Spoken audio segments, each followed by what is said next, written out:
All right, welcome back. I just want to do one thing. I think I got it going on. Let's see. Share. I want to make sure that our up on eCentennial we're good to go. I think we are. Yeah, we're good to go. All right, so we're live on eCentennial as well. So I wanted to welcome you back for this week, this session of client-side web development. It's COMP125 in the summer 2020 semester. And it's week 8, part 1 of our broadcast, and we're going to be talking about manipulating data in strings and arrays. I'm always excited to talk about JavaScript because I have to tell you, it's one of my favorite languages. So I know some people really don't like it, but and I keep saying that. And it's true because people are, they don't like the unstructuredness of it. And we're going to talk about ways of making it more structured. So let's go, before we get into this, I just wanted to show you the schedule. So again, we're supposed to be here, and you're supposed to get another assignment this week, and I'm probably going to give it to you on Wednesday, if we're going to get one. Okay, so that's where it's going to be. Again, we're slightly behind in terms of assignments, but that's just the way it rang. We'll work it out at the end. So there'll be enough, and I'm going to try and give you something that builds on the other stuff that I've been giving you so far. So really, we're going to be talking about things like regular expressions this week.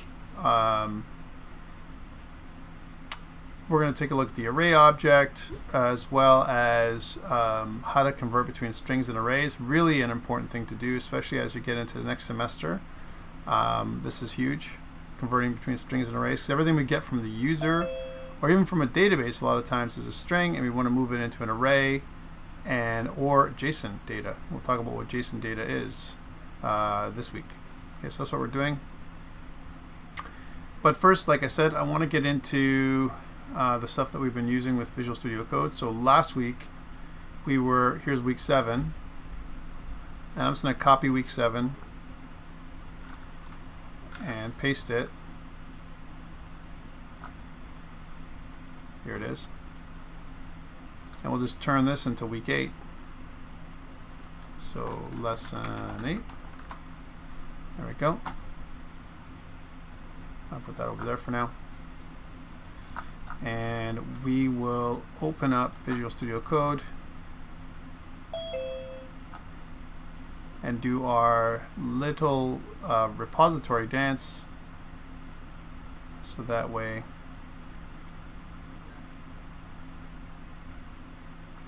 we're good to go. All right, so remember what we did last week. So week 7, we were talking about JavaScript. I was showing it to JavaScript, and we took it further. We talked about inheritance and a little bit of polymorphism in terms of overriding our functionality. And this week you should be learning about inheritance on the C# side for most of you. You'll be doing that. So this will kind of make sense more now as you move towards inheritance with C# and the kind of as your main language. Okay, so it's something you're learning in another course. So that's what we did last week. What I want to do this week, though, because we just did this app.css and so on, and our index.html was really just a stub. That's what it was. We don't have a lot of data to look at, so instead of doing this, I think what I'm going to do is let's just get back. I'm just going to close this off again. Great thing about this is, I'll just delete this thing. I will grab some code from our site there. So we'll go into GitHub. By the way, I heard GitHub has some really interesting stuff. What you can do with GitHub now is you can create a kind of a profile, which is interesting, a profile page. They've been talking about it a lot. I'll show you guys how to do that later on. I'm going to look at it too. But where you can make your profile page, your landing page, look a lot nicer than this. Okay, so I'll fix mine up, and then I'll show you guys how to do yours. Okay, so that's that part. But really what we want to look at is Centennial College. And going back a couple of steps, so this is part 2. Part 2 last week we did, no, this is the wrong one, COMP123. Let's go back. COMP125 is what we're looking at, not COMP123. There it is. So we did one part, and then before that we're 6b, if I'm not wrong.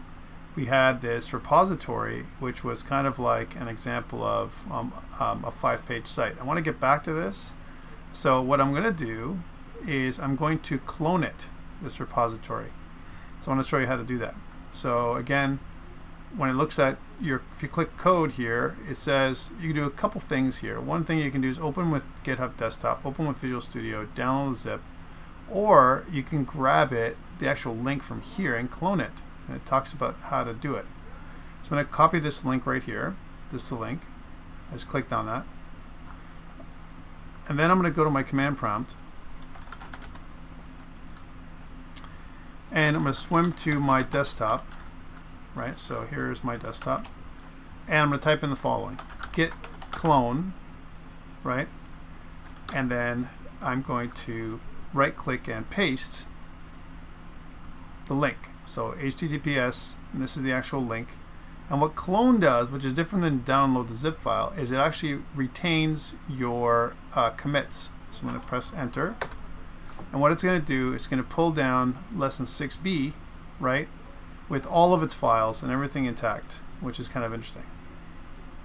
Okay, so here's lesson 6b, right from the from my files. You can actually do the same thing if you actually wanted to go to that website there, that GitHub page, which is this one. And if you wanted just to grab this and clone mine, you could totally clone my repo. That's another way of doing it for sure. And when you do this, you're going to have all my commits. So however many commits I made, I have 12 commits. You can grab all those commits too. And why would you want that? Feature tracking. And you want to make sure that you know who did what. As an example, it's right here. So we want to do this, but of course we want to modify this. We're going to make this lesson 8, right, which is what I want to do. Let's rename this thing. And let's go back to VS Code now after we've done this. I'll put this up on GitHub as well. But we're going to modify our remote, which is something we have to do. Else I'm going to just modify 6b again, which I don't want to do. Remember that this thing here, this project, is connected to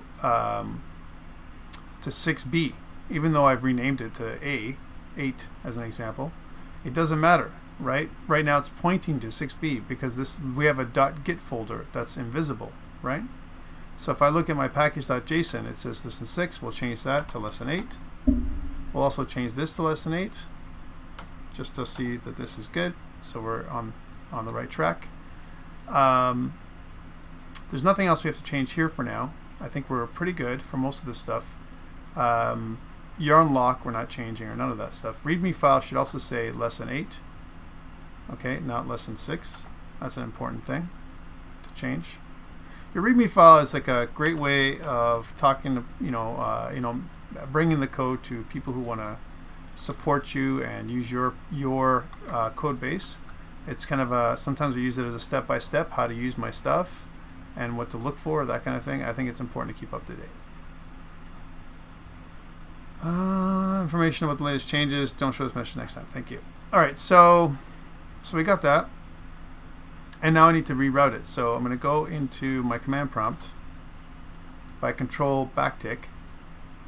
And then, like we've done before, if I do a git remote, that's going to list the remotes. Remember what the remote is. A remote is just a named connection between our local repository on our computer and GitHub on the cloud. That's the difference. All it is a named connection. It's a link, right? I want to remove it.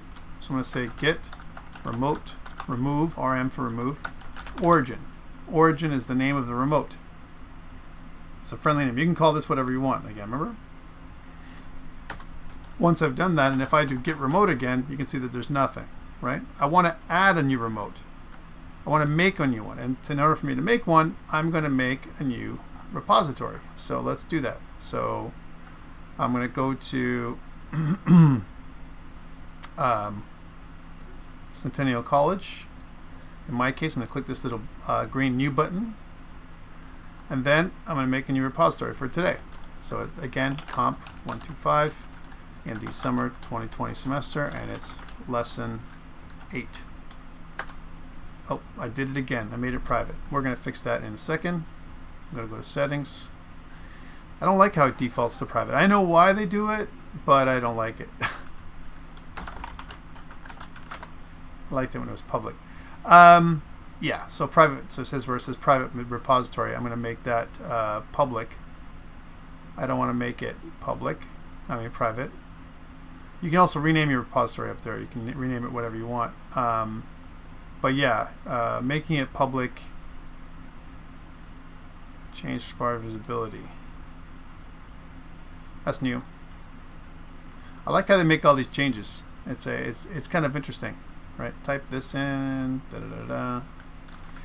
Microsoft continues to make changes to GitHub because they own it now. All right, so that's better. Now it's visible. And the way to tell if it's visible, if you go to code, you'll see a little thing that says private or public on the top here. All right, so we have everything we need. Look, it says we have our new link. This is our new link here, right? But they probably even give you the way to clone it or set it up. So here, I just want to grab this. And look at this part here. Git remote add origin this. I literally just have to copy these last 2 lines of code here, copy them, and go into my VS Code and right click, and then press enter, and we're good to go, right? This pushes everything up to GitHub, and it's going to push it into the new remote, the new connection. This is the new connection I've just defined. Origin is the name again, and we've made this the new connection, which is lesson 8, not lesson 6b. Okay, so now we've gone up online, and if I look at GitHub and refresh, we can see that everything is here as before. It's public. We have 12 commits now because I moved everything up, right? That's what I just did. So pretty good stuff. And we're ready to go. And I want to, just to make sure that we're on the same page, I'm going to copy this one. I'm going to go into our week 8, and I'm going to create a link for this. So this is our GitHub link for week 8.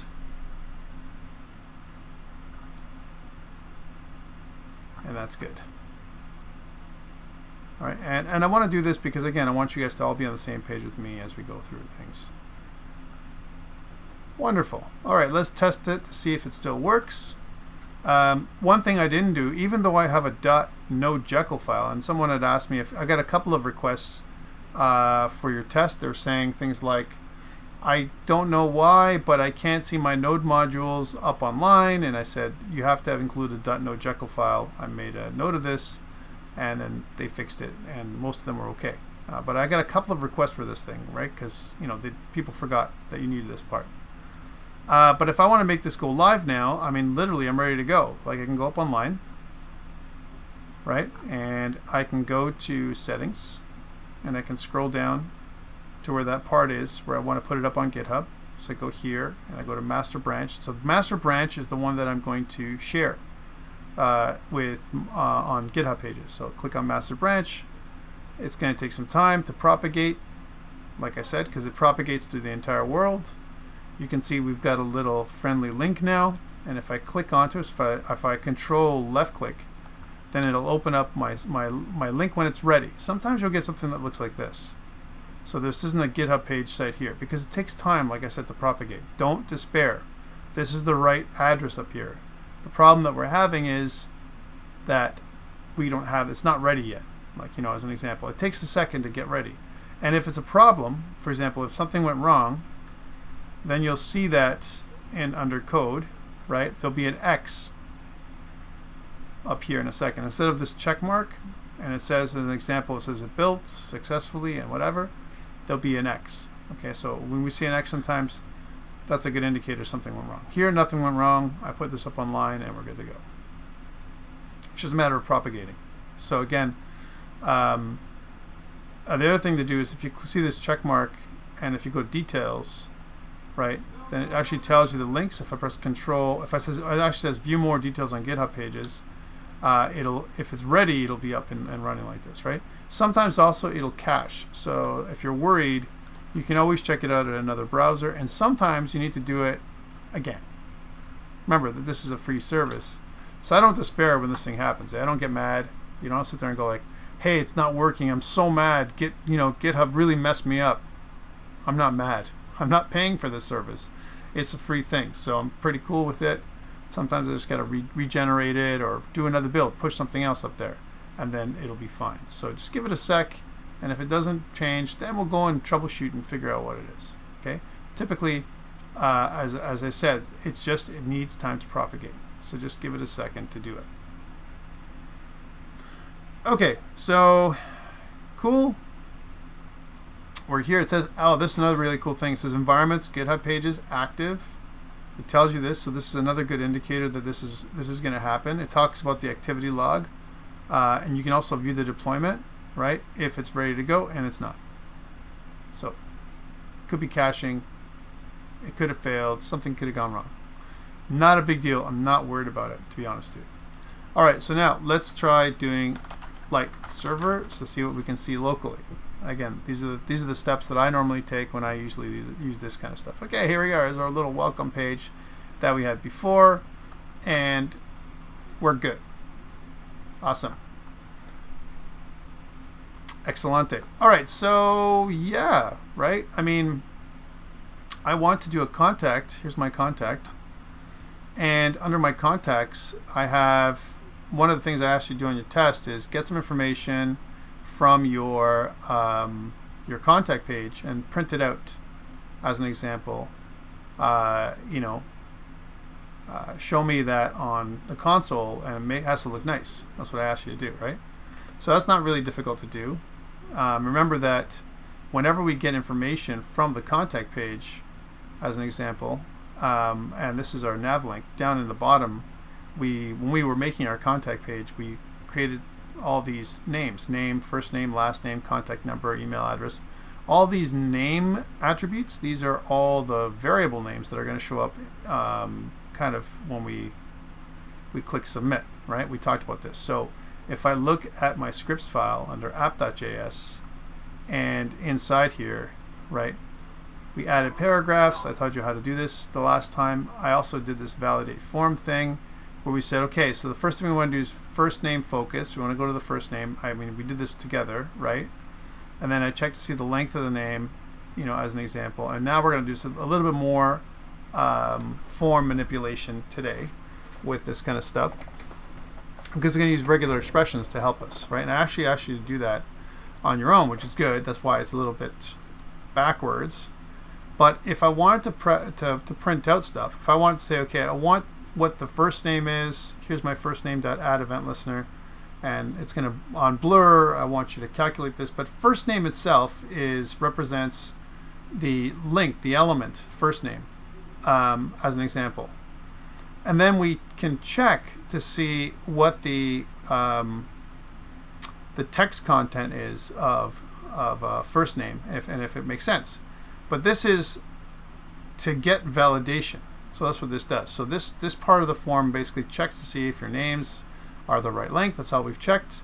We click the submit button, and then we say event, which is part of the event listener, prevent default, which stops the submit button from working. And all we've done so far, we said submit button clicked. But what we can do is if we look at that form, so if I look at, remember, we have access to this document forms 0, which we called contact form. So if I print out the contact form, let's take a look and see what we got now at the end. So if I say, okay, console log, let's print out contact form.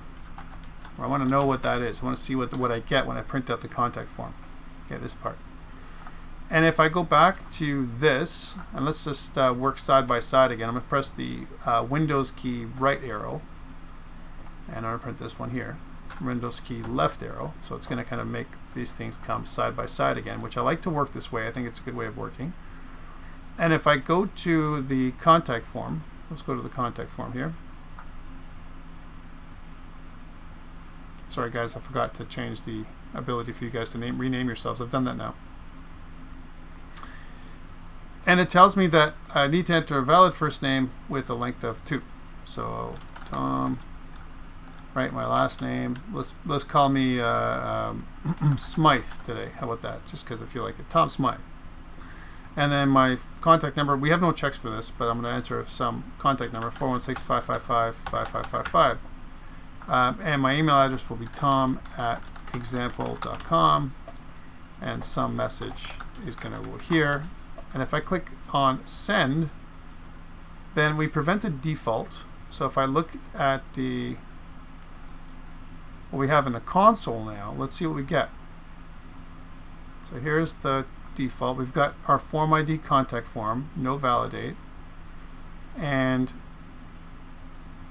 if you look through here, here's a submit button. Here's all the form groups as an example. And you can see that these are your values, right? So here's first name, that's the name, and so on.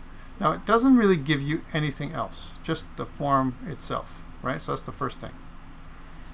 All right, what else? So contact form dot. Remember that one thing that it is it understands, because we've done the form the way we did, this way. We know that this is a HTML form element. That's what it is, form element. So it knows it's a form. That's a really good thing, because then it gets good code hinting for that. So contact form dot, and these are all the things you can do: encoding type, elements, autofocus, blur, after, append, and so on. All these wonderful things, right? First child, we'll talk about all those manipulation stuff later on. Method, matches, name, right, and so on, right? So these are all the things that it knows about. One thing it doesn't know about is the values or the names of your objects, right? So remember, we have to make individual connections to those things. So for example, if I want to have access to last name, then the name field that we use last name, I need to get that information somehow out of there, right?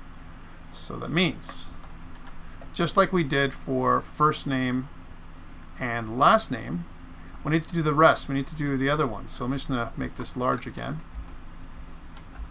Okay, and let's get the next ones done. So we're going to say so we have first name, last name, email address is document.getUp_by_ID email address. So this is getting access to the email address itself. Okay, I'm not going to validate. I'm just going to get it, and let contact number equals to document.getUp_by_ID contact number. Okay, so I'm going to get this, and what did I call it? Message. I'm just going to look at the contact form for 1 sec while we do that. So I think I called it message. So email address, short message is what I called it. Short message. Okay. That's doable. So again, short message. So let short. So I'm just scaffolding this out right now. I'm going to modify this, but bear with me. Document.getUp_by_ID. I love when it does this. Short message. Okay, so that's all that stuff. Right now, again, this is the actual element. There's no value that I'm getting from these things, just the element itself. Okay, so I've got all the elements now. When I do this kind of stuff, I've connected to them, but I need to use them. And in my file, when I submit, what I want to do is I want to print this stuff out. So I want to say something like, so I want to print out console log. So again, it's first name dot value. I want to print this out. I want to see what value does for me, right? Because remember, we're going to get a name from this thing, right? So first name is the actual object, and the value is what we're storing in there. So first name dot value, and let's just start with that. So let's see if we're going to get this, right? So again, going back to this, if I type in Tom, right, as an example, and just going to move down a little bit so we can see that form information. There it is. Send. It's going to say that Tom, right? There it is. So there's Tom right there. Right. So it didn't validate, but it basically says as soon as I press submit button, because we didn't do any kind of validation on the submit button right now, it just does whatever we tell it to. So I can say first name.value,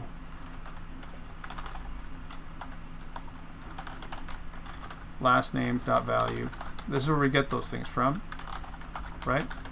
And we can say email address.value and console log. So long, this is all long form, right? Contact number dot value, and we also can put in short message dot value. So this is long form. This is something we can do, and then once we print this out, they're gone. If we leave this page, it's over, right? Another thing we could do instead of just doing this is create a class or an object. So there's a couple of options here. One of them is we can make it an object. So remember what we did to make it an object. Here's our contact form, and what I can do is I can make this the contact object. So we'll say contact is equal to bump, right? So right when we do this, this becomes an object of type any. That's what it becomes. We don't know what type it is. We just know it's an any object, right? And then what I can do is I can list all the objects of type contact. So when I go through the contact form and validate, I can start attaching valid first names, last names, and so on to the form. So if contact form exists, I can go through and start validating. Let first name do this. If the first name value .length is less than 2, go do it again. Otherwise, please enter valid first name. Otherwise, we hide the message text, and what we can do is we can say that contact dot first name, we don't have that, but we can say that is equal to first name dot value. So we can start kind of adding on,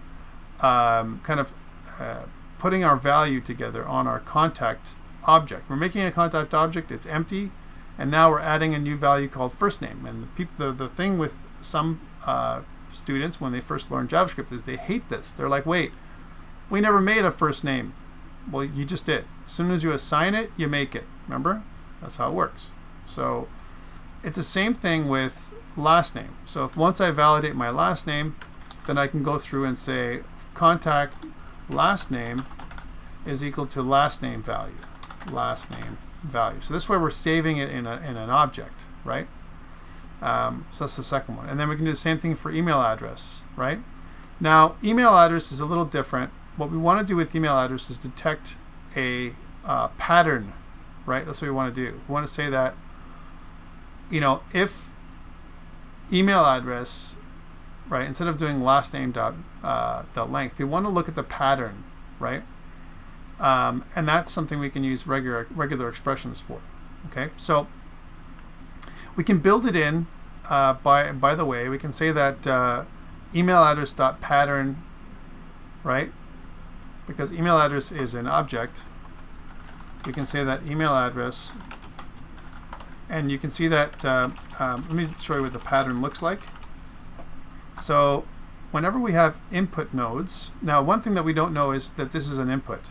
Okay, that's what we don't know that it is that at all. But we just know that this email address is an HTML element. It could be any HTML element. But specifically, input elements have different attributes, right?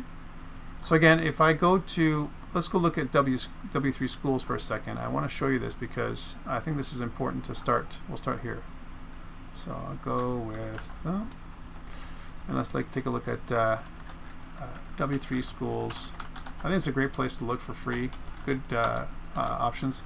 JavaScript Input. So if you look at input elements as an example, so they have input examples here. I want to show you, so submit a form, reset a form, find the value of each element in a form. So this is interesting. So it actually gives you the form object, and it gives you some additional options to do that. So here's, again, we have a value Donald and Duck. We have names, first name and last name. And here what they're doing instead of the way I'm doing it is they look at we're making a new variable, document.getElement by ID form 1, which is this form right here. That's one way of doing it. But we know there's a form embedded in the document.form. And then it's going through each value, and what we're going to do is kind of assign a value to these things, whatever this says, and then we basically print it out afterwards. So that's what they do here in their example. So that's getting values for each of the elements in the form. So there's a number of elements in a form. We can check that. But what we really want to do is find a pattern, right, for form elements. Let's take a look at that. So we'll say form input pattern. Okay, so then here, HTML input pattern attribute, W3 schools, and it shows you what it looks like. So it says, all right, so here's our input. So that could be like a name, enter your name or whatever. And then you have a pattern, okay? And this pattern, by the way, is usually in something called regular expressions. We're going to go over that in a second. So the title, again, is equal to, 3-letter country code. So that's going to ask you what you want for the pattern. And it basically gives you like 3 letters, A to Z, capital. So square brackets say, give me something, a letter that is A to Z, capitals, and lowercase a to Z only. Those are the only things, the only ones that I'm accepting, right? That's the pattern. And what I want is for I want 3 of them.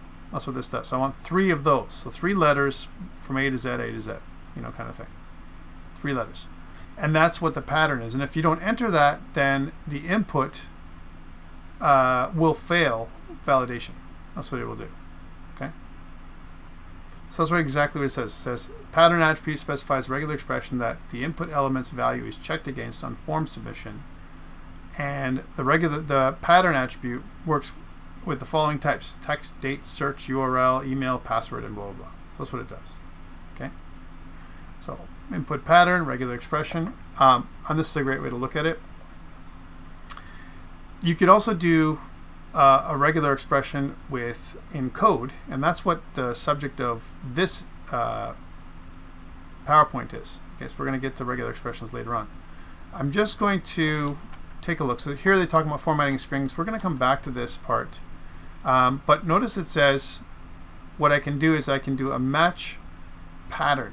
So I want to look at a pattern in a particular string, and I can see that it matches or not. And if it doesn't match the pattern, right, then it's a fail. It's a false. And if it does match the pattern, then it returns true. Okay. All right. So that's something that we can do. We can match a pattern, and we can do that. We can say that here's our email, right? This is what we get for the email. Let's say this is the value, and I want to find the @, right? Search for @. If the @ exists, it's going to return the position that it exists at. So I'm going to try, and I can do this, right? So this is kind of like a way of looking at it. I can also use index of the @ sign, something I'm looking for, as an example. Okay, so this is, and returns a numeric position in a text string. That's what it's going to do, right? So we can see if we can do it that way too. But the best is using, we're going to use regular expressions in a second. So I'm just going to skip down to that regular expression piece to show you. Slicing, what it does is it looks from 0 to 9 as an example. So 0, 1, 2, 3, 4, 5, 6, 7, 8, up to 9, but not including 9. And it'll remove president, but the rest of the stuff will be gone. So it'll reduce at whitehouse.gov to just president. Okay, as an example. By the way, I didn't make these up. Nowadays, president's not very popular. But anyways, let's continue. Replace, we look for a pattern, president, and replace with something else. So that's pretty simple. That's a string manipulation thing that we can use. We're going to come back to this. We can use concats, but where I really want to get into it is regular expressions. All right. So I think I passed it. It's working with regular expressions. Okay. So again, patterns. We use patterns for matching, which is what we want to do now. And what I really want to do is I want to use the Regex constructor. Okay, regular expression constructor, in order for me to start using regular expressions. So example, I could say something like, I want to make a new regular expression, right, with new, and then whatever the pattern that I want to use is, you know, as an example, I can kind of save that pattern. So here's an example of this: URL protocol, new regular expression. This is my protocol, my pattern, HTTPS. I'm looking for the URL protocol. I want to look for a specific other link. I can say that my URL is this, and I want to search for my URL protocol inside of this. You can see that there is no HTTPS here, so it fails. That's what the search does. It fails that particular thing. So that's definitely a way of doing it. It kind of says, hey, I want to search for this protocol, and search is part of the regular expression syntax. Okay, so that's kind of the way it works. Okay, we can also test, and that's what regular expression uses: test and execute. So test, what it does is it returns the value of true if a string contains a text that matches a regular expression. Otherwise, it returns a value of false. So we can establish a pattern, and then the pattern, we want to test the string, whatever the string is, right? And then it'll return that. Okay, so really powerful. We're going to see how this works in a second, right? So here's an example for email, like we talked about, and this is a kind of an example of a regular expression for email. Notice the square brackets again. It says I want to start with, that's what this little caret means, start with something that is, it could be an underscore, an A to Z, and a 0 to 9. All right, that's what it can start with, right? And then plus, and by the way, we want to have this pattern plus some kind of dot. It could be an optional. This is what this means is this is optional, star, optional dot with some letters afterwards. It could be just this by itself, some A to Z, some numbers and letters, or some second pattern. Okay, then there must be, notice there's nothing in front of the @ symbol, so we must have an @ plus some kind of letters and some kind dot, some kind of again, other symbols, right? It's an optional. Notice an optional star means an optional. And then ending with another letter. So a couple of letters. So it looks like plus, at minimum, 1 or 2 letters. That's what it means. 1 or 2 letters at the end. Okay. So again, we have our email pattern first, whatever the regular expression is, and then we want to test to see if the email passes. Perfect. And we can get these patterns, instead of trying to remember what these are, we can get them online. Okay? So let's go online. And if now typically it's not recommended, but if I say something like email regular expression, right? There are some great examples of regular expressions that you can just find that have been made for you. So here's a very simple, and it talks about something that's more complex.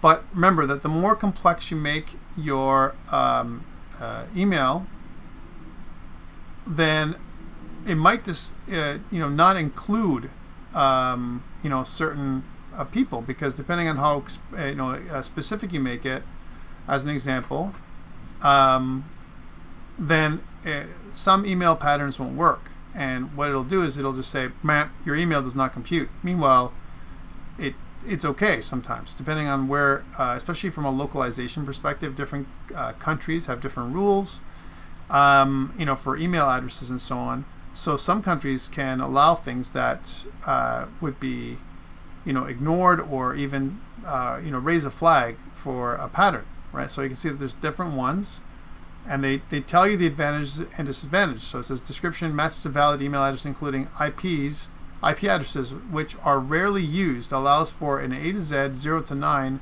underscore in the username, but not ending in a full stop, like in a period, as an example. So you can see that there's different options for these email patterns. Some of them are more complex than others, and this is a very simple way of doing it. So where you have something in the beginning, whatever it is in the beginning, could be anything, an @ symbol, and then at least one letter. That's what it's basically saying, one letter with a dot, right? And 2 or 3 letters at the end at like oneletter.com, like a.com, a.ca as an example. That's what it allows you to do. It doesn't specify more than one. So it says doesn't allow numbers in the domain name and doesn't allow for top level domains that are less than 2 or more than 3 letters, right? Doesn't handle multiple quotations in the domain. So joe@abc.co.uk does not allow this one. So you can see like it can become very complex. And as you go down, you can see that there's more email patterns. It says email validated that adheres directly to the specification for email address naming. It allows for everything from IP address and country code domains to very rare characters in the username. So something like this, or this, or this. So I think this is a pretty good one, right? So we can grab this pattern, this expression. Again, I'm just going to the first thing, which is regexlib.com. I'm grabbing this expression, and this is my pattern that I want to test for. Okay. So again, I'm going to go back to my code, and so email addresses. That's a link. This is a connection to email address, and what we want to do is we want to say email pattern. So let email pattern. Now this is interesting. So when we do a regular expression, and let's go back to that other site for a second. So you notice that, actually we'll go back to our little documentation. Here's our documentation, and notice that it begins with a / and ends with a /. This is important, okay, because it identifies, the beginning / and the ending / identifies this thing as a regular expression in our editor as well. All right. Notice that there is no beginning and / here, so we have to make sure we put that in. So again, we're going to say 2 /, and then inside there, bam, we're going to enter that pattern, and you can see how Visual Studio Code identifies it immediately as a regular expression.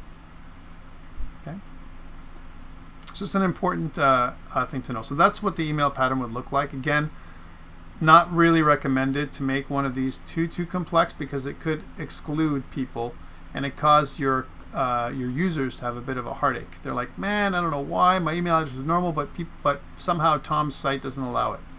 So that's the first part. Second part, after we've done this, right, as an example, we have our connection. We want to test, as an example, we want to test to see what this is. So we're going to say that if whatever the email pattern .test, and we're going to test a value. If that's true, then we can do something with this. We'll do that's the next part. Similar to what we're doing here, right? So we're say that, and then we're going to do this on blur, just like we've done before. So this blur thing means as soon as we move out of the email address, this idea of blurring means we're changing our focus from the email address field to something else. So here we're going to do it. We're going to say that email address .add event listener. When we leave the field, then we're going to generate an event, right? We're going to do it inline. We're going to generate an event. That's what this part is, okay? And we're going to say that, I'm just going to move this part in there in a second. We're going to grab this pattern. So this is our pattern. Okay. We're going to put it in here. And again, we don't have to specify this every single time, but we're going to do it here so it's hidden. Okay. So let email pattern be this as an example. And then if email pattern.test. Okay, you can see that test comes up, and we can specify a string that we're looking at. Now we're looking at the email address, right, .value. That's a string, right? If it passes the test, so it passes that, then, you know, again, this is if it fails. So if it passes, then what we want to do is the error message. We want to show that error message thing. So we have a hidden error message on here. So we got to think about how to do this. If we want to follow the same pattern, we want to fail it first. So we want to say if not email address pattern.test. So if it fails, then we want to bring it back there and give a little bit of an error. So instead of last name, it's going to be email pattern.focus. Bring us back to the email link. Error message hidden is false. We show the error message. We say, please enter a valid email address. We don't have to say much more than that. Email address. Okay, we can test it this way. Okay, so that's the first thing. So first is, let me just make sure that that is correct in terms of our spacing. I want to make sure that we're good to go here, because we've got an extra curly brace somewhere, because I'm getting an error. La la la, ba ba bum, and we've got this. Oh yeah. Yeah, we need a curly brace up here. So we're going to do curly brace in here. So we didn't include one, and then that covers this part. All right. So what did we do different? Oh yeah, we already had an extra one. That's the thing. So this one is here, so we don't need this one or this one. There we go. That covers it. Sorry, just a little bit of formatting. That's why I like, again, Visual Studio Code is great for format highlighting. I'm just going to grab this else here. So it's very similar. And I told you about that this could be used when it comes to this pattern. See, it's the exact same thing every single time. We're saying some kind of condition, if it's true, focus. If not, do this. All right, so that's kind of a pattern. We're going to see if we can replace this whole thing with a function to help us out, because I think that'll be better from a refactoring perspective later on. So again, email focus, and then what we want to do is, if everything goes well, then I want to say that my contact.email address is equal to the email address.value. So the only time we assign a value is if we know that the value has been validated. Otherwise, we're going to keep on asking for a valid email address every single time, and we're not going to be able to break out of this. Okay? Does that make sense to you? So let's check this out. Let's see if this even works with this email address thing. So I'm going to go back to our example, and we're going to go back to the contact form here, and let's see what happens now. So it says, hey, enter a valid first name. So again, if we refresh the screen, nothing's going wrong. We didn't leave. We're going to say, so Tom, and then we'll put in my name, Smythe. Contact number, we're not checking right now. We're just checking email address. So 416, we're going to do that next.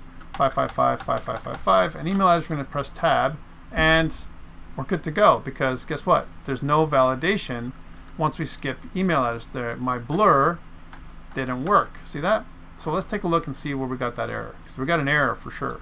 Otherwise, so it says uncaught email pattern.focus is not a function.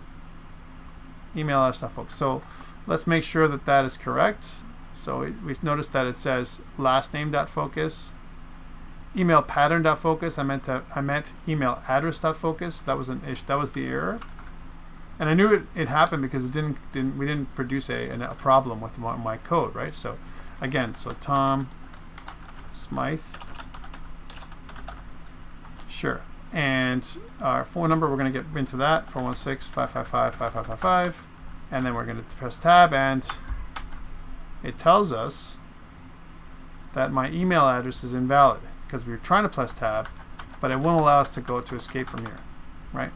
So if I press something like, Tom at, and then press tab, nothing. Tom at X, press tab, nothing. Tom at example, nothing. Example.ca, no problem. it takes it away, right? So it actually detects it and stops us from moving on until we have the proper pattern.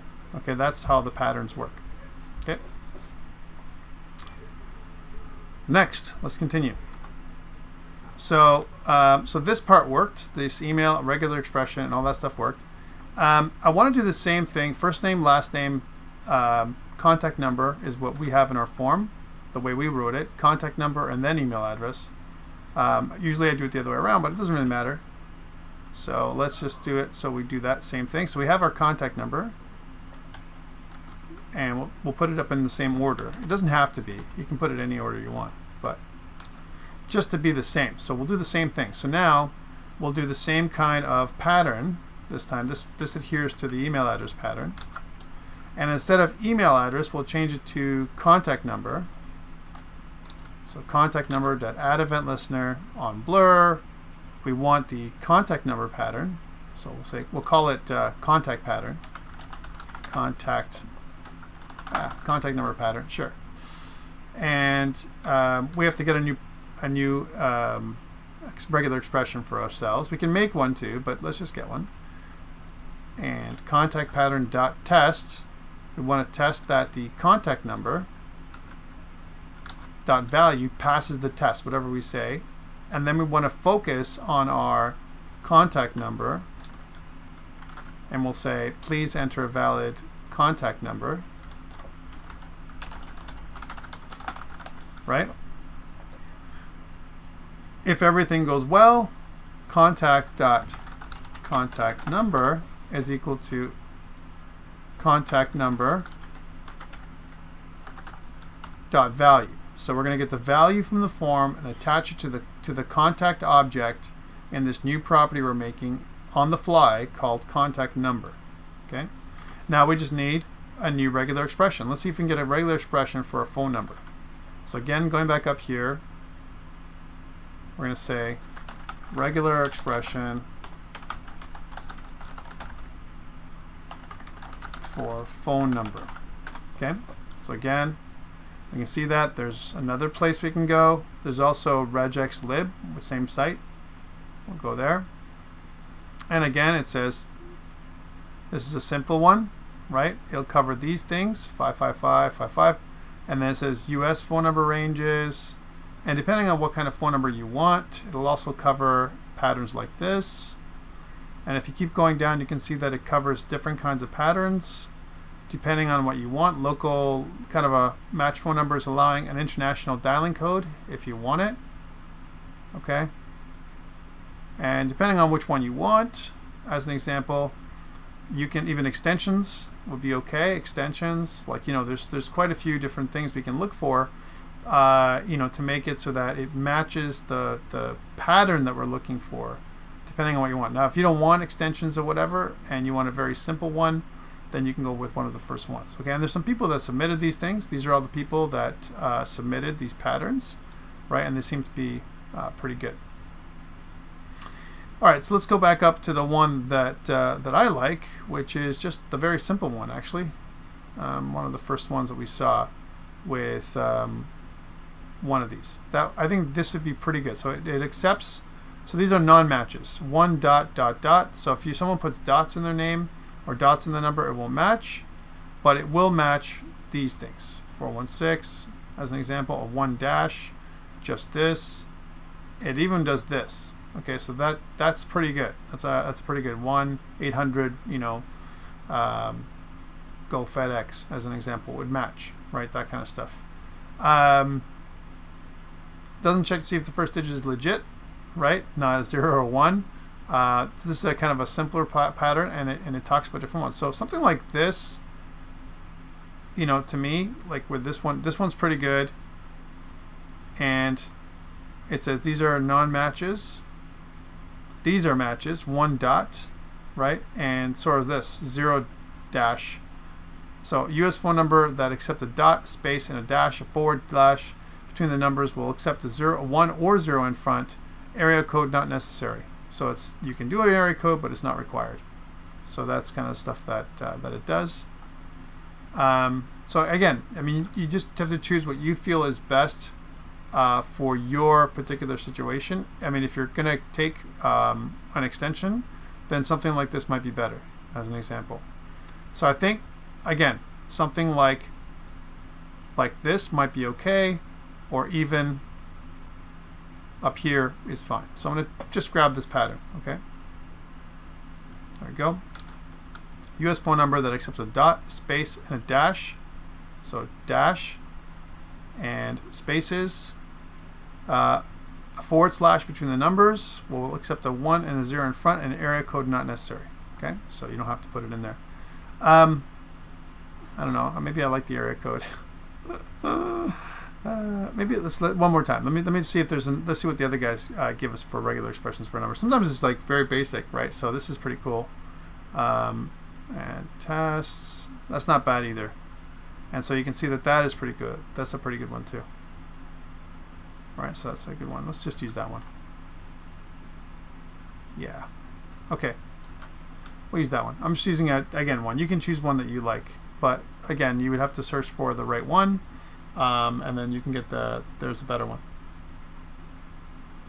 And there's nothing that works for everything. It's very hard because what happens is the more you create a number that you're going to search for, or a pattern you're going to search for, the more you're going to exclude, right? You know, you want to be pretty specific. So there's a pattern right there, 0 to 1, right? 0 to 9, right? 1 to 4 characters for the first part, 1 to 4 area code, and then it basically says 0 to 9 characters at the end. Okay, that's pretty cool, and it accepts spaces and everything. Okay, so this is your contact number pattern. Let's see if this works for me. Okay, so I've saved it, and I'm going to go back out to our site here. There it is, and let's try it again. So if I just press, tab, it doesn't allow you to do that. So let's say Tom works. If I press tab, it comes up with last name, Smythe, works. Contact number, tab, it says please enter a valid contact number. Let's try 416. Tab, that's not good for me. See, that shouldn't work. It shouldn't just be like 3 numbers, right? So again, and I can tell because of the matching, the pattern matching that it kind of set up here, right? So let's check out a better one, like I said before, which is down here. I want to show you one that didn't quite have all the fancy kind of numbers and everything else, and it stopped us from it would work no matter what, right? That's the thing that I wanted to find. So this is a pretty good one. It says this Regex expression uses a US phone number with area code. It is written to all users to enter whatever delimiters they want. No delimiters at all. So dots are okay, but it's got to use something. So let's try this one. Okay, so again, more specific means may not work for some people, and you want to avoid legit numbers not working. Okay, so again, it looks like some kind of area code with 3 characters, right? Another spot with 3 characters, another spot with 4 characters. Doesn't matter how you separate them. That's what this means. So let's try this again. So again, we can see Tom, and then last name Smythe, and then contact number. It says enter a valid one. Doesn't work. But if I put in 416-555.6666, no problem. That's okay, and that's okay for us because we understand the separators for us. So that's a contact number done. Email address again, tom@example.ca. No problem, works fine. And then message length is optional. We don't care about message, right? We care about if they just give us this information, we have enough that people are interested in our product or to connect with us. We have enough information to get back to them right now. Okay. We don't know if this number works. We have no way of validating that, or if this email address works. We don't have a connected backend to make sure that this email address is valid, right? But we can definitely check if the pattern matches on the front end. Okay. So that's something we can do. Now remember, from a security standpoint perspective, what we just did on the front end with our JavaScript, remember that JavaScript can be turned off in the browser. So if you want someone to have true validation, true form validation, it's got to go through the back end, which means you have to have some kind of back end server that checks to see that the input that the user's entered is correct and valid, right? As well as the front and back validation. But for now, we're just checking front end validations. This is kind of does our form validation stuff, our patterns, contact number pattern, and this is our email address pattern. Okay, and we don't care about the short message. Short message can be anything. All right, so now that we have this stuff, the only thing we're missing is our short message. So we're going to say that contact.shortMessage is equal to shortMessage.value, whatever that short message is. We're going to kind of save it. And here, what I want to do is, instead of doing this, I want to say that I want to print out my contact. So let's go just do a console log. And I want to print out contact. Let's see what that looks like after I've collected all the data. And again, I'm doing this inside of an object, a data object. All right, so again, let's do it again. So Tom, and then Smythe, sure, and then my contact number, and then my email address, and my message. Okay, and once I've got all that in there, then I should be able to, send. And if I did that properly, then it's going to return this, which is basically an object, right? Where I have all the data: contact number, email address, first name, last name, short message. Now that's funny. Short message actually didn't work. Short message dot was giving us this. Why? Well, because I said that I want the short message value. And remember, short message is a text area. So hi, if I want to get the value of a text area, so value of text area. Okay, to give you an example. So I'm going to say that here's my text area. I want to look at the value, whatever the value is, as an example, and it looks like it's right. Whatever the text area is, I should be able to get the value back. So what happened? What didn't I do? That was the correct thing. Let's take a look and see if you guys can see what I did. So here's short message.value, right? I didn't do any validation whatsoever, right? I just kind of said, hey, I want to take my contact and connect my short message, just like I've done here. Contact.email address is equal to email address.value, short message.value. So what is short message? Let's print out that thing to see what I've got. Do I even got a connection to short message? Because that would be a problem if somehow I didn't. So let's say console log. So short message. Let's see what that looks like. So again, let's do that again. Oh, you can see that right now. So there's my short message. It kind of did that asynchronously, right? And it says my name is short message. So I got this. Rows are 3, right? Okay, so ID, short message. We're all good to go. Okay. And then what about if I enter something like this? It won't allow me to. So Tom, right? Smythe, contact number, email address, short message, and then I want to press enter, right? And it says short message again is like nothing. Take a look. All right, so short message didn't get anything. The rest I got. Short message. So what do you think the problem is? Here's the short message, your message, and I can clearly see that it's a text area, right? That's the only difference between this and input. So there's the input, this is the text area. So here's short message, that's the ID. Name is also short message, right? That's where the variable is going to be called. I have 3 rows, right? That's what this is, and then I use ARIA to describe it to people with sight disability. That's what this does, right? So that's what it kind of, you can use a screen reader to kind of output what this looks like. So this is the form control, and we should have our input, but somehow we're getting nothing. So what do you think it is? What do you think the problem is? So one thing to do is we can debug, right? So we can say, what is my short message.value, right? Because short message is this, right? And this is document.getElementOfID short message. We know it printed out nicely because I did a console log. So this, we're good to go. But somehow, when we do our value, bad things happen. So we're just going to put a breakpoint here before we do our submit button, right? And I want to try and inspect what this looks like. And now I can go, just remember how we did this, to here. So I want to go to the debugger, right? And I want to launch Chrome. And we kind of set this up one time before.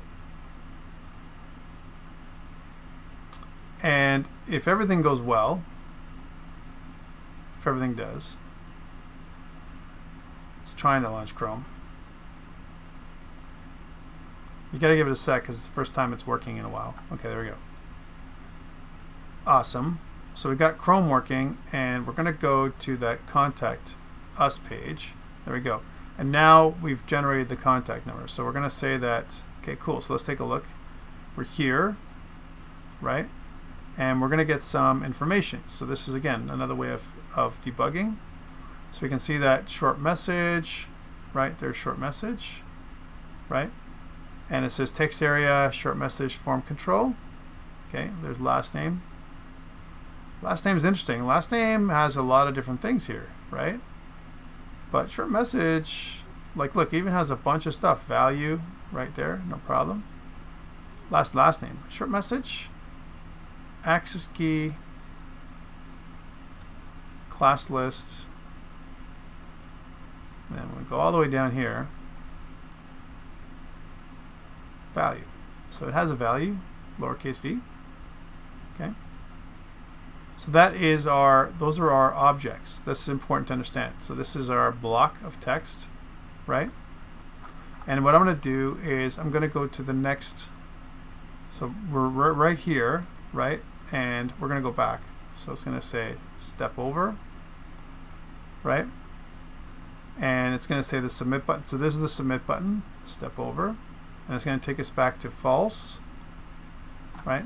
Step over. Contact form, short message. It says contact object, short message, and then return value false, right? Look at that. It says failed to resources. The server responded with a 404. Title page is contact. Content not at Jumbotron does not exist. And you see we're getting our update right here. So here we're going to start typing stuff in. Remember that what I want to do here is I've got a breakpoint, so I'm going to just go and then see if we can get some information. So here I'm going to say type in, Tom, and then let's type in some stuff, and then a number, and then our email address. And then here we're not stopping it, and we're saying hi, pressing tab, and then so far so good. And now we're going to press send. Okay. So you can clearly see that we're getting a same problem here. So it's not a varying problem. It's like literally good. And so why is it so curious for you guys, right? So I know why, but if I stop debugging, okay, so let's look at the debug console first for a second. If I stop debugging here, so I started debugging, it automatically kicked me into debug mode right here as soon as I got here, right? So why is that? Well, there's a couple reasons. One, here I'm checking. I'm making an event listener, right? And what the event listener is going to do is it's going to go through and it's going to say, hey, let's make an event listener that when I'm on blur, then I check to see that there's a problem. So I think what I want, the email address is, the short message is optional, but I still want to capture it somehow, right? So I think that's the key, because what's happening is, remember, this is all asynchronous. So I'm capturing a short message here, right? But I'm not capturing it on blur. I'm capturing it on, well, the first time, right? It doesn't matter. right? I'm only capturing it one time, and I'm capturing it when the value is empty, right? Because remember, we're just doing it asynchronously. Each one of these things is happening on their own, and we're going to get down here. I'm going to click the submit button, and we don't know. This could have been something that happened when the form was first generated. So let's make an event listener for this as well. That's what it's basically taught us. So again, I'm just going to go back to coding. And we're going to do the following. I'm going to get rid of this breakpoint. And I'm going to say that before we do this, I don't want to stop myself from doing it, but I definitely want to capture it in an event. Right? So I'm going to say something like short message, just like we did before, dot add event listener blur. So when it blurs, we want to get an event. We're going to ignore. We don't care about this. All we want from this is that we know that we've moved away from the short message. And every time we move away from the short message, then I want to capture it. I don't care what happens in there. I'll capture whatever they send me because it's optional. Okay, let's see if we do this now and see what happens. All right, so again, so Tom Smythe, right, email address, and then Tom at example.com, and then I'm going to say hi. And then we're going to just go tab and enter, and you're going to see that short message is hi now. So this is good, right? This is what we wanted. Here's short message. So we caught the short message this time, and notice it's in a different order, right? We got it, and it's like right down here. So why is that? Because because of the asynchronous nature of JavaScript and the way event listeners work, right? What was happening is I'm inside of this code, right? Here's my code, my validate form code, and the browser is reading through line by line, right? Trying to absorb what's happening. So it creates a contact. It creates a contact form reference. It goes through this if statement, very briefly, if statement, it goes through it, and then it does this one, no validate is true. It executes this one. It executes this one, right? It sets this one up, right, which happens asynchronously. This can happen at any time, but it did this already, right? It did this already. It sets this one up, which can happen at any time, right? And then it does this already. And then what happened was when we got down to our short message, it just assigned it. It did this already. And what happens is it never came back. It never came back to reassign it as a non-empty value. So because it didn't do that, we got an empty value at the end because of the asynchronous nature of it. But now that we put it inside of an event listener, every time we blur our form, if I go back and forth around my form, it's going to regenerate this value, which is what we wanted. Does everyone understand that? Oh yeah, I can push to GitHub. Thank you, Harris. Yeah, so we'll say that here's GitHub. We'll say all this. We'll say validated, added regular expressions to contact form. All right, so boom, and then push. Okay, so that should be up online in a sec.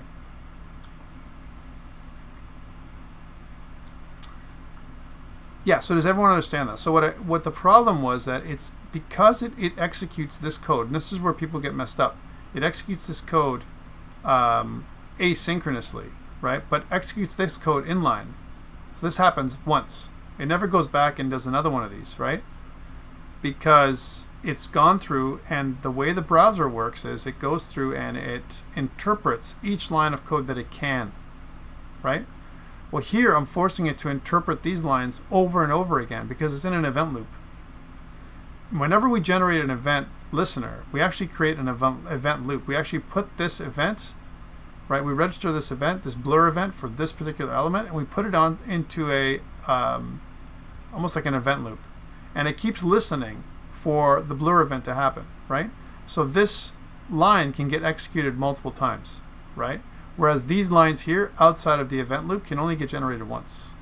And because this was outside of the event loop and just in a straight line, it only got executed once when it was empty. So that's what happens. That's why there's a problem there. It's just the way that JavaScript works. I think it's the best way. I know people hate that answer, but that's the answer, truly. Okay, so we've kind of done some email validation or some contact form validation, and we use this pattern here, contact, and we use this form. If I want to make use of my class pattern that we talked about before, and I want it to be based in another file. Okay, so again, instead of contact here, I want to make a contact here. So I'm going to make a new script. We're going to call this contact.js. Okay, and I'm going to make a new class. And again, I'm going to use the iffy pattern in a second. So again, we need an iffy pattern for module, or for the module, an iffy module. And remember the way the iffy module works, we use a module name, like for example, something like objects. We'll make a new object. And then what we want to do is we want to use a function. And when we want to pass the objects into, right? So that's the module pattern, right? And typically what the iffy pattern looks like is we have curly braces, and we have at the end, remember, we have this thing here, we have this, that's your iffy. But we want to put this inside of here.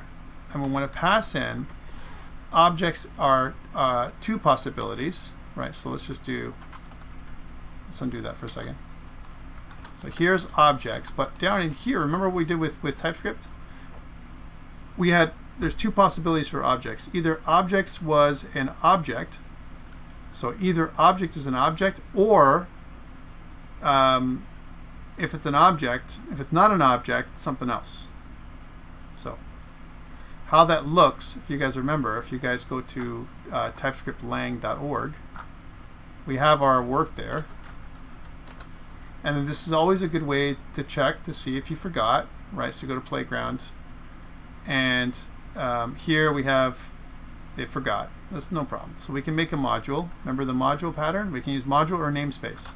So if I do namespace, if I was going to model it out, we'll call it namespace objects. And then if I make a namespace in my, I want to export my class, which is in this case contact. That's what I want to make, right? And then I want to make a constructor. And my constructor, again, I can take name, first name, last name, and so on. So I'll say first name, which is going to be of type string, and then last name. Let's make it so that it is more like this. So first name,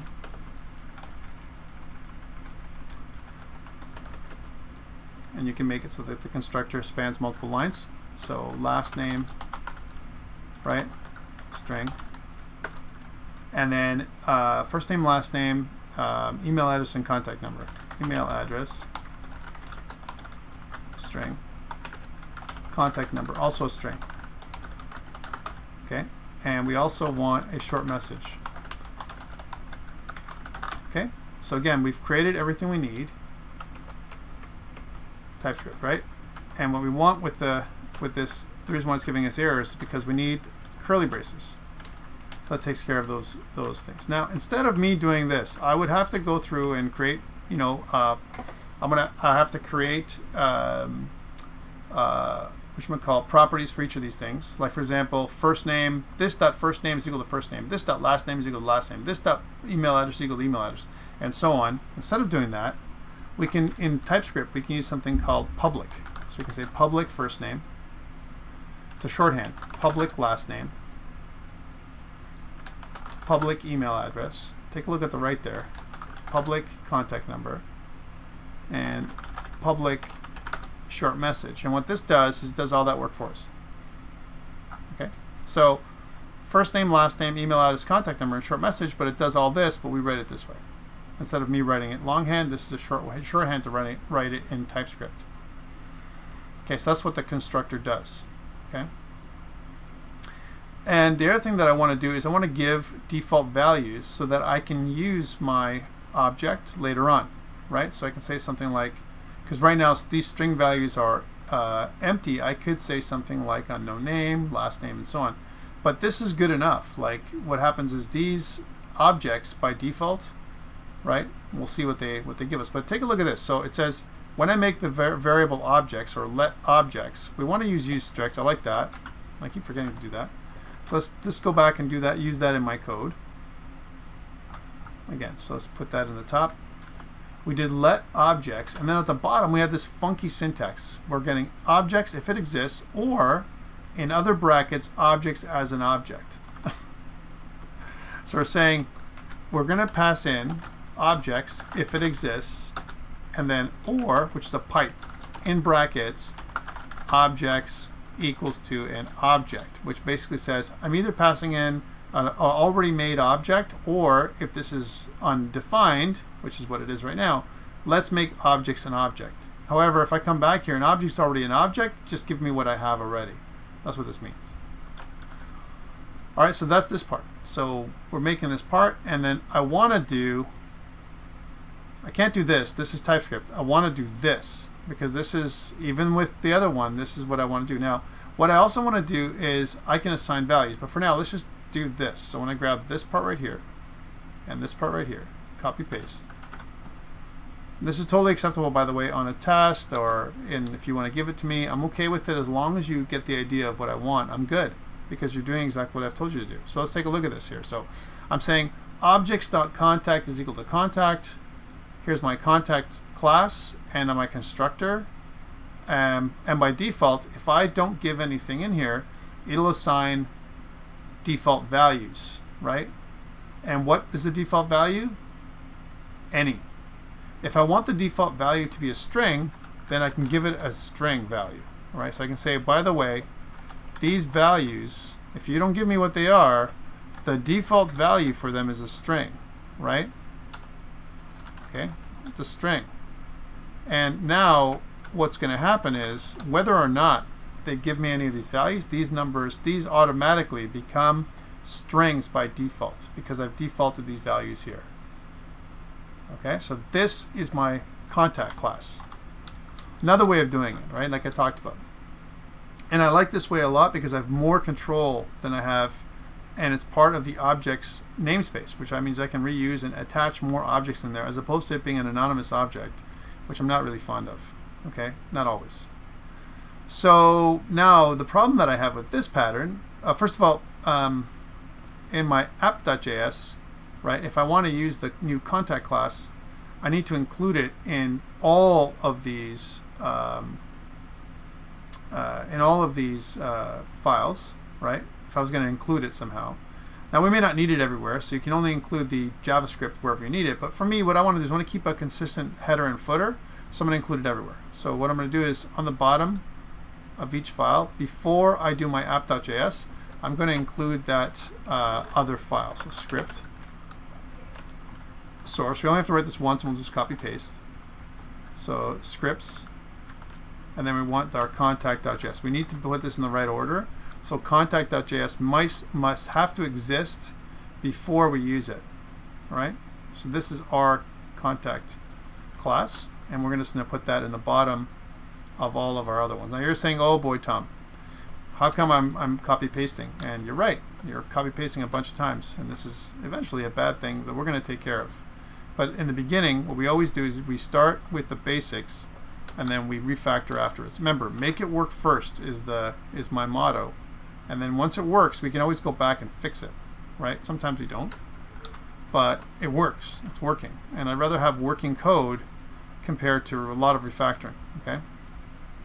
Even though it works, it might work slow, it's still going to work. Better than not working. All right, so then we have a bunch of them. We have our services, we have our products. People are calling me even though they know I'm teaching. We have our index. We make sure that it's all everywhere, contact and about. I'm going to save, all of these are saved now. So we have access to contact.js. And what we want to do here, when we're going through this, is now let's test this inside of our code in our app.js. So in app.js, now that we have this, instead of doing contact like this, we're going to make contact is equal to a new contact. So we're going to say that contact is equal to a new objects dot contact, and contact being capital C, okay, like this, objects dot contact, and of course we need to use constructor notation. Now if I don't pass anything in, that's okay, because what I'm doing here is I'm saying that everything is a string anyway, okay. So contact is the exact same now, except that it's got a contact prototype as opposed to you know, kind of this odd object prototype that we've been using down here. So notice that if I go down to here now, and once I go into creating the contact, so contact number, and if I go and print out my contact, right, which is down here, we're going to get a different value than we had before. Okay, let's see if that works. So I'm going to go back, and again I'm going to go over here, and let's see if it works. So we're going to say Tom Smythe, contact number, email address, right, my message, right, and then press enter, and we're going to see that just like before, we got everything like we had before, except for, and this except for that the prototype is now a contact as opposed to some random object. Okay, that's the only difference. Prototype is a contact. So if you look here, if I go to prototype, constructor, class, contact, and you can see that if I hover over it, it says constructor, first name, last name, email address, and you know that each one of these things is a string by default, whether I enter a contact or not. Okay, this kind of rounds out our object-oriented programming with contact information. Okay, which is what I wanted to do here. I wanted to kind of get through and then print out our contact, right? Once we've done this, we've got an object that's a contact. Now the great thing about this is because we've defined our object, not just in our app.js, but inside of our contact.js, which means that if I wanted to use the same contact information and pass it between from into the database and back out from the database, so serialize it as a contact, put it into the database, if there's a database, we don't have one right now, and then get it back out of the database and use it somewhere else, I can totally do that because we know what a contact is. Otherwise, the way I had written it before, where we had our contact is equal to some kind of object, right? And the object was only written here, I would have to rewrite that object again and again in, let's say, potentially somewhere else. Okay. Again, you don't have to. There's other ways. There's always more than one way. But the idea here is that this could be another, maybe potentially better way, more robust way of doing things, and more closer to what we're used to from a C# perspective. That's this. So, so again, we talked about writing regular expressions here, which is what we did. It also talks about different meta characters and how to format or create a regular expression, and this is some interesting stuff. I'm not going to test you on writing your own regular expression, because to be honest with you guys, what we do a lot of times is do exactly what I did. Go online, find a regular expression that matches, test it out, make sure that it works pretty good, put it in place, use it, and then worst case scenario, go back and modify it or change it later. Okay. So again, it talks about how to write a regular expression here, how to write a pattern with a regular expression, and each regular expression has some sub patterns, right? So depending on what these mean, it looks for a specific pattern. It looks like gobbledygook. When you first look at a regular expression, you're like, what does that mean, right? So example, it might say something like /w, which means I need some alphanumeric character. I'm looking for a numeric character. I'm looking for non-numeric characters, right? Like those kind of things. That's what this pattern does. It searches for, you know, kind of numeric or non-numeric characters. By the way, regular expressions search a string very, very quickly, and they're far better than using some kind of search or sort algorithm of your own by default, because a lot of the regular expressions algorithms that are built into modern languages these days are optimized. Okay, so just letting you know. And that's what this does. It basically talks about how to format a regular expression, different letters, what they mean. G for global, so it determines whether the search for all possible masters within a string or only sum matches, it ignores case, it looks across multiple lines, and so on. Right? There's like tons of different options here for regular expressions. So I'm going to move on now to arrays. So we talked about arrays, right? I'm going to put this up on GitHub too, because people are saying, put it up on GitHub, Tom, because this is kind of a bit of a solution, right, for to kind of do some form validation on a page. Now, it's not really taking us to the next page, right? This just takes us and outputs this to the console, right? This contact information, and it doesn't really format it nice. If I want to make this format nice and finish off some of your requirements, then inside the contact.js, I would create a method called toString, overload the toString method, and the toString method would do exactly what we normally do, make this output look really nice. I'm not doing that here, just because we're going to run out of time if I do. So an array. So we can use an array by creating an array like on the fly with square brackets, or we can use the array class. And the array class is really powerful, the stuff that you can do with it. Let's go in and do that, okay? So again, I can concat, where I can concatenate two arrays, take two arrays, put them together. Pop removes the last element. Push adds an element to the array. Reverses the order. Shift removes the first element of the array. Slice copies a portion of the array. Sort, and so on. Splice removes elements. Unshift adds one or more elements to the beginning, and so on. It's really quite interesting, and it's like arrays. If you compare this to C++ or other programming languages, arrays are list-like. They're more list-like than array-like. And again, they also have that associative array capability, right, which you can use. So here they're talking about different methods, and slice has a start and end. As an example, if I want to capture a part of the array, in this particular case, the array would be a string. As an example, I can look at a particular value and I can strip it out. Okay, so slice. So here's an example of an array. Here, again, it's a US book, so largest states: Alaska, Texas, California, Montana, and so on. Florida's not there, and we suffer for the state of Florida nowadays because they've been really getting hit hard with COVID over the last little while. It says 5 largest states, and it says largest states.slice 0 to 5. Okay, so it says 4, so 5 largest states. Takes the largest states and slices, right?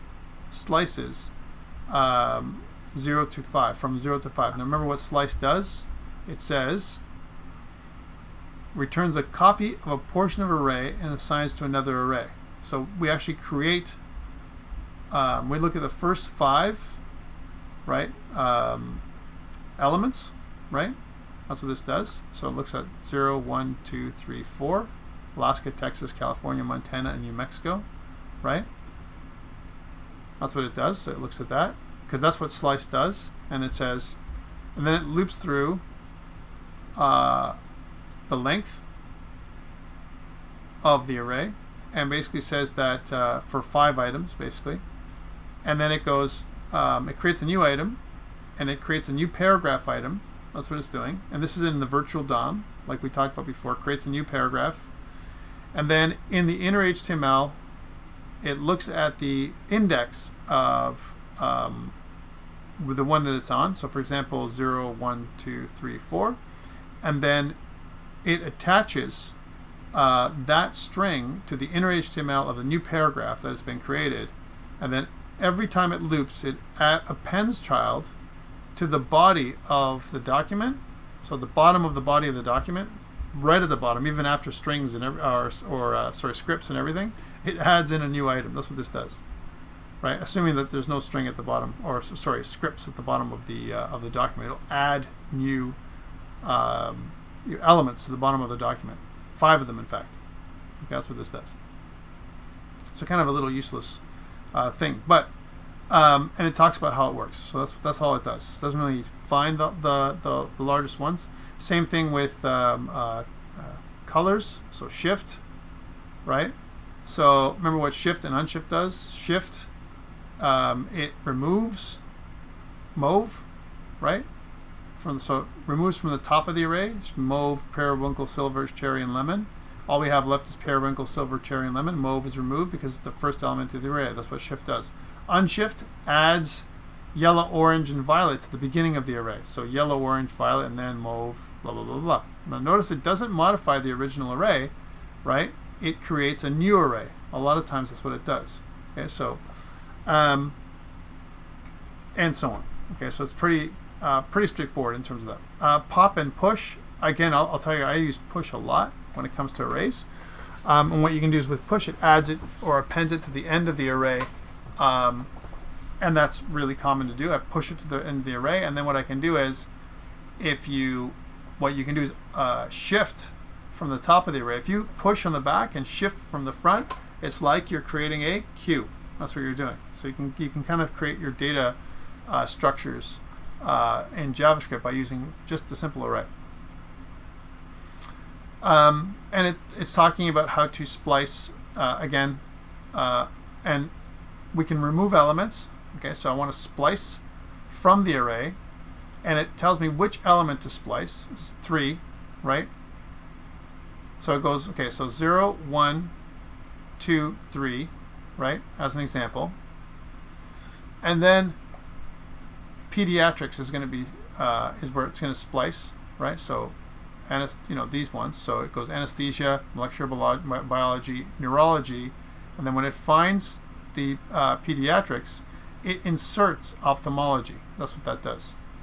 So 0 is I want an element to add an element. I want to add an element in between where it's splicing the array, right in the middle, splitting the array in half at that particular point, and then adding one in. And once I add one in, it kind of puts it back together. So it's an interesting function for you to use with an array. Okay.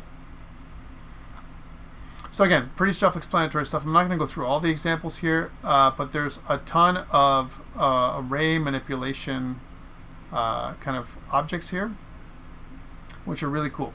There's some really great ones down here. I want to get to, before we end for today, join is interesting,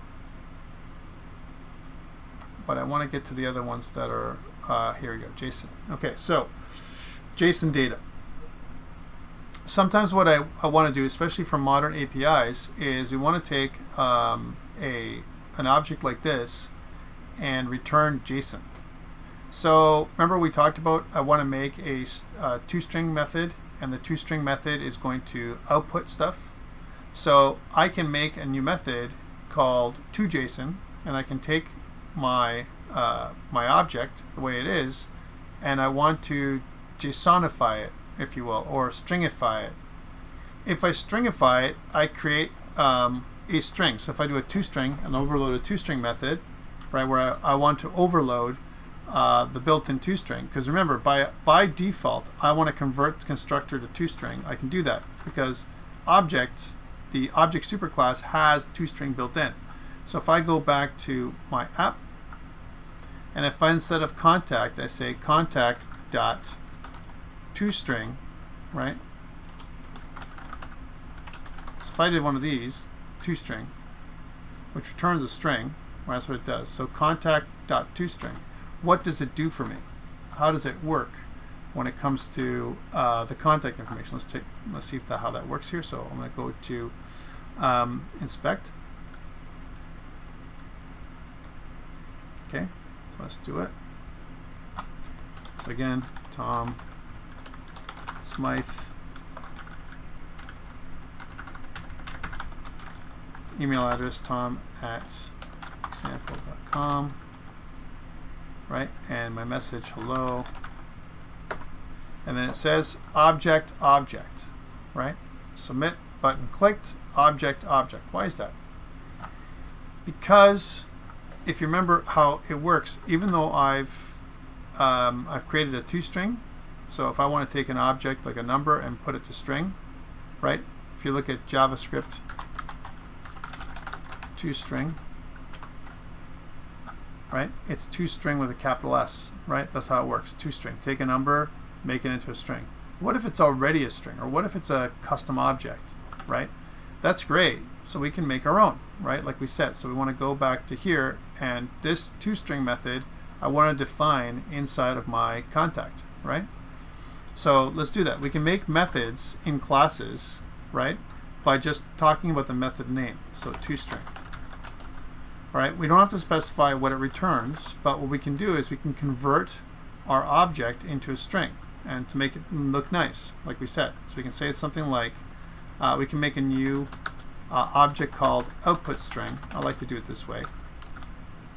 So here's our output string, and we can say that output string plus equals to, and we'll add stuff in there. For example, something like first name, and then we can add this dot first name, right? And we can also add a backslash character, so we can go to the next line, right? So this backslash character in there. And we can build up our string line by line. So let's do that.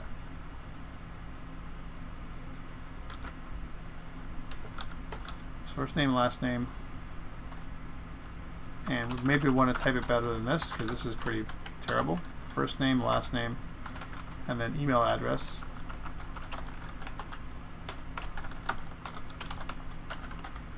And make sure that it looks nice, so we can kind of space it out.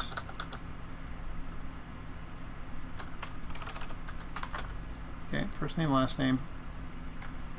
Just going to keep an eye on the time here. I don't want to time out with what I want to try and show you. Email address. Okay, and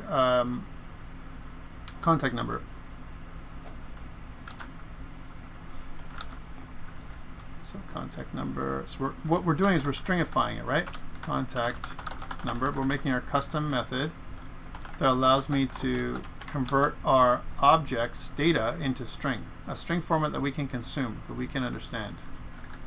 Contact number, right? And last but not least, the short message. Okay, short message. So this is something that I can do, right? Okay, because now we've defined what the string looks like. It's going to format itself just this way. And maybe we actually do want to add in that extra backslash n. I'm not going to do that though, because it's just going to add all this stuff. Actually, I will. I'll add that back in. Let's undo that. We'll add that in too. We'll add an extra backslash n at the end. Okay. And then what we want to do is we want to return output string. Okay, there we go. So that's going to be definitely make this a string type. We're going to return strings. Okay. So what this does. So now if I go back into my my app in here, then if I try it again, so Tom Smythe, and then 416, an email address. So tom@example.com, and I say hello. And if I go to the next one and press enter, we should get a nice formatted string. What have I done? I've used the toString method inside of my contact class to output something that looks nicer. Okay. Obviously, there's way more things you can do here to make this nice, but that's the. Can we override the string? We can override string, but Harris says, Tom, I had some questions about the midterm. Yes, we can. I'll ask. We'll take the last part to do that. I'll try and stop in another minute or so. But you can see that here, the submit button clicked, and you can see first name, last name, and so on. So this, what this does is it stringifies everything. It creates this toString method. And sometimes what we want is we want to go from our string back out into data, right? So this kind of encodes our data and wraps it in a string, right? That's what it does. It's wrapping this whole data together as a string, and it's including our data, first name, last name, email address, contact number, all this kind of stuff.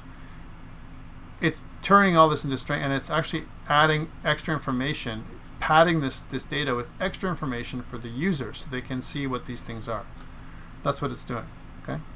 However, what we do a lot, and we'll cover this when we come back, is if I want to convert an object to a string value, right, That's one thing we can do. But remember, this talks about an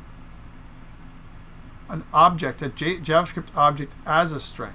All right, that's what JSON is. JavaScript object notation, what it is we have JavaScript already. So here's an example of JavaScript object notation, right, which we talked about. And we want to stringify it. We want to make it as a string. So the new string would look like something like this. But it would be a string, no longer JSON data, which is huge, right? It allows us to kind of move this is why there's an advantage of doing it this way compared to our way, our context, because there's some built-in functionality already. We're going to get back to this when we come back. Again, it's just the last part of the PowerPoint. I want to go into that with you guys when we come back. For now, though, let's push this out, and I'll take questions on the midterm, and we'll stop, because otherwise I won't have any time at all as I move into the next one. Okay, so let's do that. So again, these are all the things I changed. I'm going to add all these changes up here, and I'm going to I'm going to say that added contact class, which is what I did. Okay. So a couple things we kind of took care of today. We talked about regular expressions. We finished off our validation for a simple form that we made on the back end, and we've also created an overloaded toString method that allows us to output things to the console, and it's a little nicer than what we would normally do. Okay. Okay, I'm going to stop recording now, and I'll go to questions. Okay, and I'll see you guys on Wednesday.